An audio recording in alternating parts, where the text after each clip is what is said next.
Hi, it's me, your boyfriend slash girlfriend slash day friends, favorite content creator. And it has been a little bit of time since I made a video.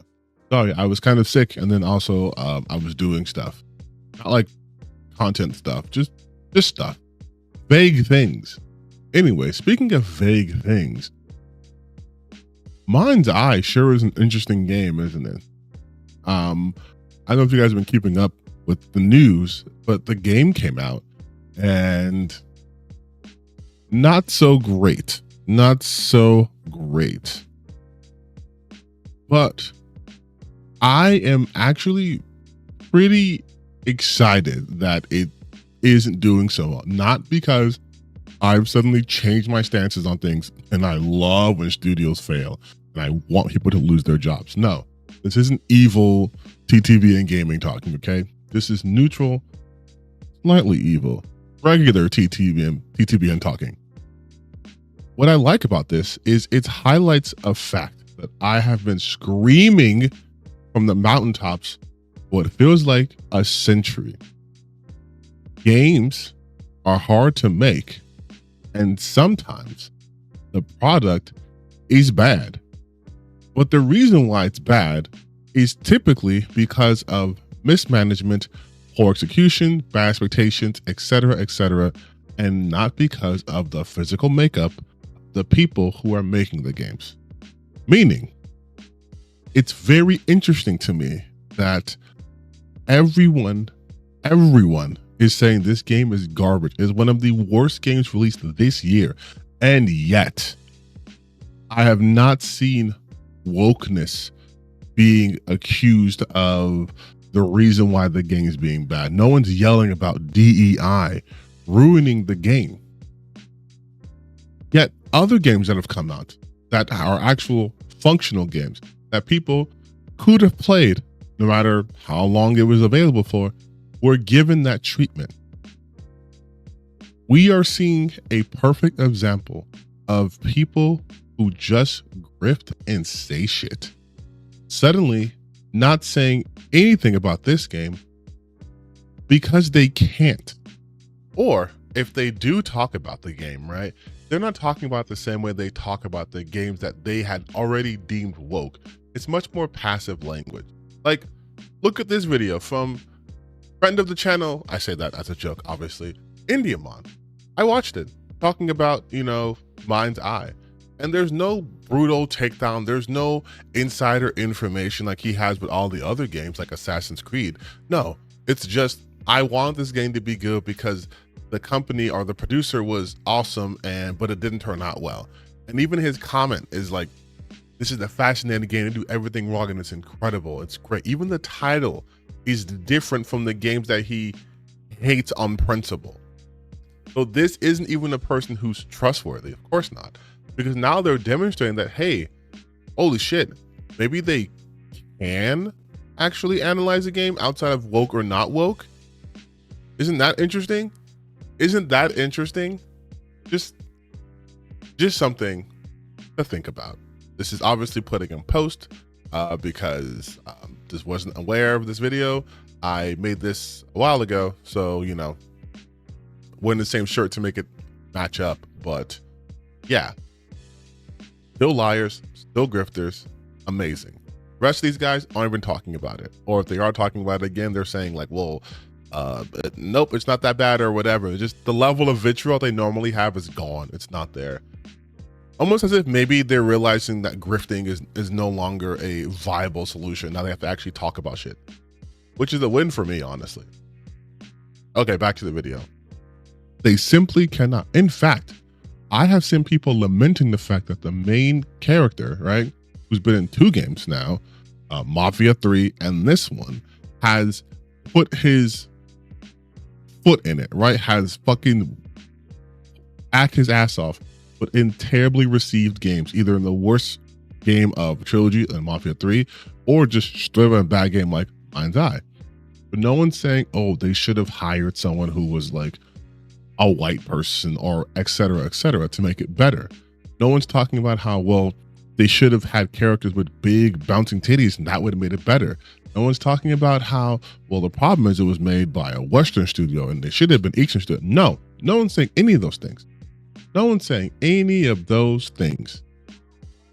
And yet the games that they call woke that have come out recently, that again have made either modest success or wild success. You see what I mean? You see what I'm talking about? And if you look closely at Mindseye for a second, obviously this game's gonna have problems. Full disclosure, I'm not playing the game because I'm not wasting $60. Maybe when I'm bored and it's on sale, I might check it out, but it always looked very empty. It looked very much like a tech demo of a PS4 type game. Like when they would show the environments, there was not much to see. They hid a lot of the gameplay because from what I've seen and what I've been hearing, it's not much to show. In fact, when I was at Summer's Game Fest, they were showing trailers for Mindseye. They showed like 3 of them like back to back. And they were just story cutscenes, not much in terms of gameplay. And then IO came out and was like, hey, remember we do Hitman? Here's Hitman, and then here's James Bond. And I guess Mindseye too, which I didn't even know that they were partners with them on that, okay? That's how much they were not advertising that fact. But the game itself, I truly believe, was sent out to die.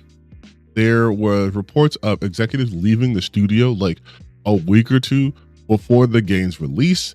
You had the CEO talking about how, you know what, if there's any criticism of this game, which hadn't come out yet, if there's any criticism of this game, it's 100% because of paid influencers. People are being paid to trash our game. And might have insinuated that it was being financed by Rockstar, just putting it out there. Kind of a weird thing for a CEO to do, but that's what happened.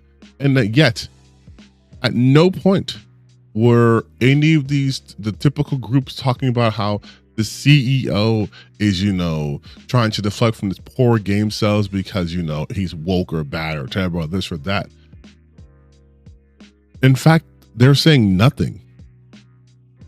Nothing at all. Not even like why it's a bad game or maybe it's not that bad and people are just upset because the CEO is based. Nothing. Which makes me smile. It makes me smile. There is nothing for them to say because they have nothing to say. Unlike them, I can look at a game and analyze it in terms of, gameplay, presentation, etc., and not have to bring up the fact that, I think women were writing on it and that's why the game did that. The game's bad because it was released in an unfinished, unpolished state. The game's bad because it was made under the system of crunch and capitalism that always makes shit worse. This game needed at least another year in the oven for it to come out as what they would have at least intended to have been. But it didn't get that because people got to make their bonuses. People got to hit their quarterly earnings. You know what I mean? Like, you got to make sure that this is out by X season. So that way, you can maximize profits. And fuck it if the game is good or ready or not. Just put it out there. That's why it's bad. You could look up so many stories. In fact, there's videos on YouTube that detail the production behind the game from the company Build a Rocket Boy. And it does not look great. It doesn't paint a story of this is a game that was made with any sort of confidence. If anything, it kind of tells you, don't buy this game because it's going to be bad. And my God, is it bad. I know looking at glitches in games can be fun. I did it on stream. It's fun. But some of the glitches that I saw were just like a character driving a buggy, tapping someone, and that character dying and failing the mission. People falling through the maps. It's giving early Cyberpunk 2077 release, but at the very least, Cyberpunk had a strong story going for it. It had other things going for it. It was just not released in a technical state that was even passable. But even then, it still did really well. And then they got better because that's kind of what CD Projekt Red does. they get better. And now Cyber 27 is a fucking amazing game with great DLC. I don't see that happening from Mindseye because Mindseye doesn't even have the story to support it. It's a very short game. It's $60. It is technically a mess. It does nothing different. Its gameplay looks straight out of like 2012. Like it doesn't innovate on anything or do anything particularly well. The sound design is not great. Like there's nothing about this game that screams it will be better. And everything about this game screams we had to rush and put it out, and we're gonna try to basically fix it as we go.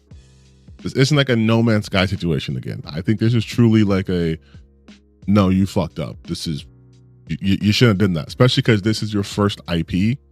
Yeah, you shouldn't have done that. Shouldn't have done that. But yeah, I just wanted to talk about real quick about how the level of hypocrisy I'm seeing when it comes from that side, which should let you guys know they don't actually play games. They don't care about games. They don't interrogate any of their thoughts or anything like that. They simply want to yell about wokeness, and that's it. Mindseye is a bad game. Yes, bad games exist. Like I've said before, bad games will always exist because we have a system that wants to put things out now rather than when they're ready. And a lot of companies can't afford to just put things out when they're ready because of capitalism. All these situations that you guys are seeing, that you're talking about how, again, this game is awful, it's trash. Why did they add this? Why did they do that? It's probably because of something to do with capitalism. Maybe the developers weren't given enough time to work on something adequately. Look at what happened in Dragon Age. They had them completely redo a game, but still want to keep the core there, which didn't make any sense because the original game they're making was a live service game, and they had to pivot that into a single player RPG, but still maintaining the core that they had already set up, which does not work. You're talking about completely different play styles, different kinds of balancing, different types of events and scripting, all those things. And then Dragon Age Velgar came out to sort of okay success, even though by their standards it was a failure, sold 1.5 million copies. And a lot of people who are on the anti, woke crowd were hyping up that's going to be a fail. Dragon Age is going to flop. It's because it's woke and it's garbage and it's this and it's that. Then Mindseye comes out, releases in a worse state, which is objectively a bad game, with the average review on Metacritic and OpenCritic being in like the mid 30s, and yet no smoke, no vitriol, nothing for this game. The people who talk about how they want to make games great and save gaming have nothing to say about a game in 2025 being released in this state for that price. Very, very, very interesting to me, to say the least. I wonder if it would have had perhaps a black lead like in South at Midnight, would they have talked more about it? Or perhaps if they would have had, I don't know, blue-haired women, they would have talked about it. It's interesting, isn't it? How that's the game that goes under the radar, an easy dunk. You could be like, oh, this game is garbage, it's bad. But because they can't use their typical reasons for it being garbage and bad, they say nothing. Not the best way to inform your audience about bad games, is it? Just saying, next time you guys watch their stuff, keep this in mind. When the game that was obviously terrible and bad, and everything wrong with the gaming industry, from the executives, having bad expectations, to its management, to everything behind the scenes, and how that more often than not leads to games being bad or not reaching their full potential. Nothing. But a game that actually releases and has success, oh, it's actually bad, you guys, because they went to a consultant agency. This game didn't go to a consultant agency, and it's fucking terrible. Maybe a consultant agency is good. Maybe a consultant agency good. Or maybe, the people you listen to have no idea what they're talking about, and they'll just lie to you for money via views, and maybe you guys should stop giving them money. Give me money instead. Give me the views. How about that? How about we do a deal? I'll keep talking about games and the industry and, you know, why games are bad and why games do well and all the other fun stuff. And you guys watch my stuff. This is the selling point. This is the like and subscribe point. This is when now you have to like and subscribe. You've made it all the way to the end of this video. Now you have to like and subscribe and share. It's the law. I'm sorry. It's the law.